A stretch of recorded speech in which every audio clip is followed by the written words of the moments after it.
주님께서 여러분과 함께 마테오가 전한 거룩한 복음입니다. 그때 예수님께서 안식일에 밀밭 사이를 지나가시게 되었다. 그런데 그분의 제자들이 배가 고파서 밀 이삭을 뜯어 먹기 시작하였다. 바리사이들이 그것을 보고 예수님께 말하였다. 보십시오, 선생님의 제자들이 안식일에 해서는 안 되는 일을 하고 있습니다. 그러자 예수님께서 그들에게 말씀하셨다. 다윗과 그 일행이 배가 고팠을 때 다윗이 어떻게 하였는지 너희는 읽어본 적이 없느냐? 그가 하느님의 집에 들어가 사제가 아니면 그도 그의 일행도 먹어서는 안 되는 제사빵을 먹지 않았느냐? 또 안식일에 사제들이 성전에서 안식일을 어겨도 죄가 되지 않는다는 것을 율법에서 읽어본 적이 없느냐? 내가 너희에게 말한다. 성전보다 더 큰 이가 여기에 있다. 내가 바라는 것은 희생 제물이 아니라 자비다 하신 말씀이 무슨 뜻인지 너희가 알았더라면 죄 없는 이들을 단죄하지는 않았을 것이다. 사실 사람의 아들은 안식일의 주인이다. 주님의 말씀입니다.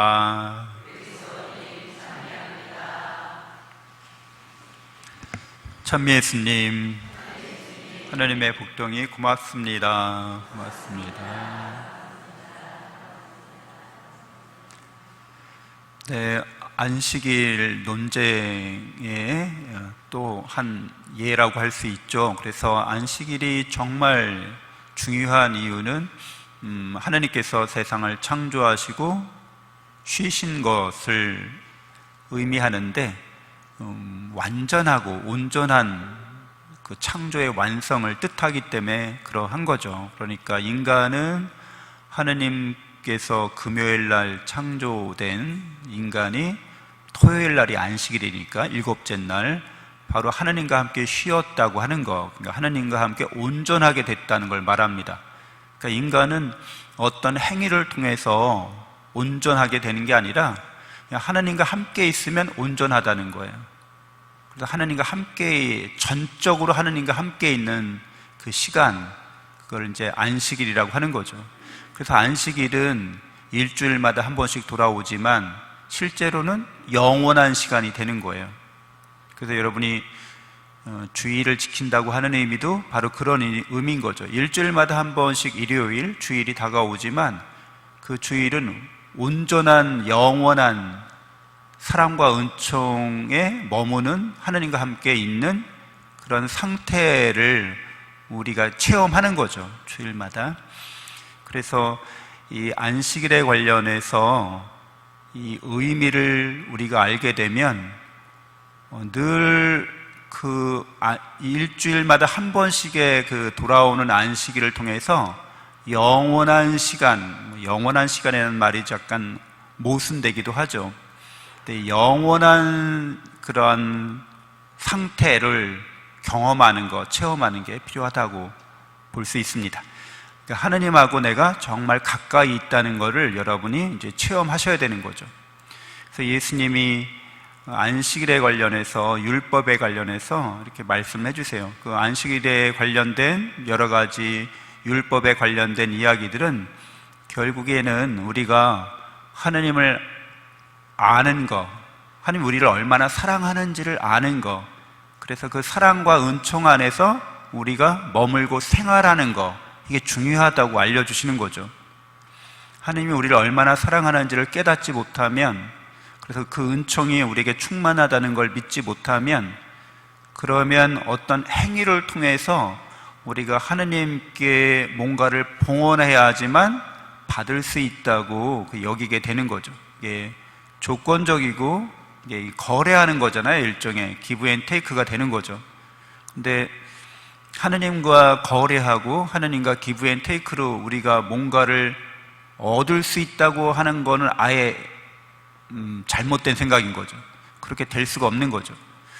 내가 뭔가를 봉헌하고 바치는 것도 실제로는 사실 내게 아니잖아요. 다 하나님께서 주신 거잖아요. 그러니까 내가 뭔가를 봉헌해서 그 대가로 뭔가를 얻는다고 하는 거는 그냥 인간과 인간 사이에 여기에서만 통용되는 거죠. 내가 한 만큼 받는다는 거죠. 근데 하느님과의 관계에서는 그런 게 성립이 안 되죠. 왜? 다 하느님 거니까. 그래서 우리가 잠시 인생을 살지만 60년, 80년, 100년 뭐 짧게든 길게든 잠시 살지만 영원하신 그분의 사랑과 은총 안에 우리가 존재하고 있다는 것을 깨달아야 되는 거죠.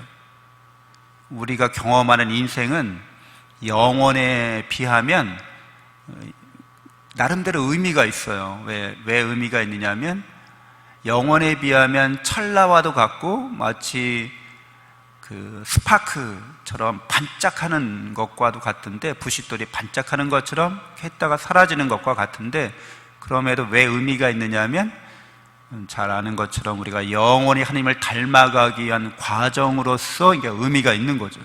그래서 우리는 짧은 인생이지만 섬광과 같지만 충실히 살아가야 하는 거죠. 그래서 그런 과정으로서 우리가 하나님을 닮아가는 것인데, 오늘 예수님께서 성전보다 더 큰 이가 여기에 있다라고 말씀하시고 안식일의 주인이다라고 말씀하십니다. 그래서 영원한 시간, 말 그대로 하느님과 머무는 그 상태를 시간 안에서 구현하는 거, 그게 안식일이고, 그 시간이 영원하다는 것을 알려주기 위해서 성전이 있는 거예요. 그러니까 하느님이 우리를 얼마나 사랑하는지를 시간 안에서 경험하도록 안식일을 정해놓은 거고, 공간 안에서 경험하도록 이제 성전이 있는 거죠. 시간과 공간 안에서 하나님의 영원한 사랑과 은총을 우리가 계속 일깨워 가야 한다는 걸 의미합니다. 그래서 예수님께서는 당신이 곧 성전이라고 말씀하시고 당신이 곧 안식일의 주인이라고 말씀하시는데, 사람의 아들이 안식일의 주인이다, 이런 말씀을 하세요. 그러니까 이런 하느님께서 우리에게 마련해 주신 이런 시간, 인생이라는 시간, 안식일이라는 시간, 공간, 우리가 살 수 있는 이런 터전, 그리고 하느님을 만나는 거룩한 장소인 성전, 이 모든 것들은 하느님께서 우리를 위해서 다 주신다는 거죠. 우리가 하느님께 뭔가를 바친다는 것은 착각입니다. 우리가 뭐 바칠 게 없어요, 사실은. 우리는 본래 무였으니까. 이 세계는 다 무였으니까 뭔가를 우리가 갖고 있어서 이게 바친다는 생각은 잘못된 생각입니다. 근데 마치 우리 것처럼 다 우리한테 내어주신 거죠. 육신도 그렇고 우리의 재능도 그렇고 이런 우주 만물, 시간과 공간 안에서 우리가 어떤 것들을 소유한 것처럼 만들어 주신 거죠. 왜 그렇게 하신 거예요? 이거를 이제 사랑으로 봉헌하라고, 기쁘게 사랑으로 봉헌하라고 우리에게 주신 거죠. 그래야지만 우리가 하느님을 점점 더 잘 닮아갈 수 있기 때문에 그렇게 해주신 거죠. 예수님께서 사람의 아들로 오셔서, 그러니까 사람으로 오셔서 이것을 우리에게 알려주시는 거죠. 당신이 성전이 되셔서 하나님을 만나는 그런 존재가 되십니다. 그러니까 예수님을 통해서 우리가 하나님을 만날 수 있다는 거죠. 그리고 사람 안에 하나님이 계시다는 걸 드러내는 거죠. 하나님 늘 우리와 함께하고 계시다는 것을. 그래서 여러분들도 성전이라고 하잖아요. 하나님 여러분 안에 계신 거죠. 사랑하시기 때문에 여러분의 가장 깊은 곳에 함께하고 계십니다.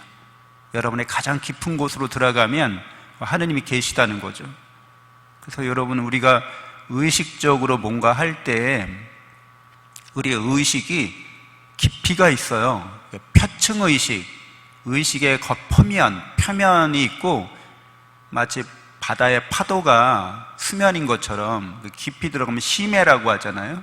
그것처럼 우리 마음도, 우리의 의식도 이렇게 겉표면의 의식과 마음이 있는데 깊이 들어가면 거기에 하느님이 계시다는 거죠. 그래서 그걸 우리가 영이신 하느님께서 우리 영혼의 가장 깊은 곳에 계시다고 아빌라에 데레사 성녀도 얘기하고 있는 거죠. 대데레사 성녀가 칠궁방에서 거기에 하느님이 계시다고 이렇게 얘기하고, 십자가의 요한도 우리는 그래서 우리 안에 하느님이 계시기 때문에 우리가 참여로서의 하느님이다, 이렇게 얘기해요. 하느님께서 우리 인성 안에 참여하고 계시고 우리의 인성이 하느님의 신성에 참여하고 있다는 거죠.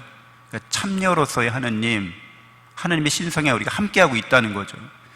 그래서 예수님께서는 당신이 이렇게 성전임을 밝혀주시고 안식일에 우리에게 베푸신 그 온전한 사랑과 은총을 당신의 희생 제사를 통해서 이루어 주십니다. 그러니까 인간이 하나님께 뭔가 희생 제물을 드리는 게 아니라 본래는 하나님께서 우리에게 희생 제물이 되어 주신다는 거죠.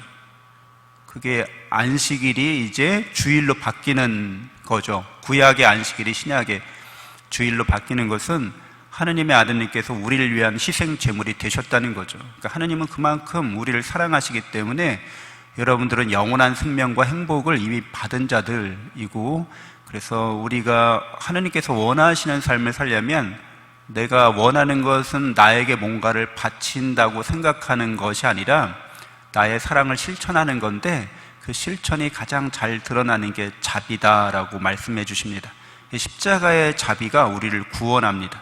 그리고 십자가의 자비의 은총을, 우리가 받은 은총을 서로 베풀고 나누면서 하나님의 사랑을 우리 가운데서 풍요롭게 열매 맺어 나가야겠습니다. 잠시 눈을 감고 묵상하겠습니다.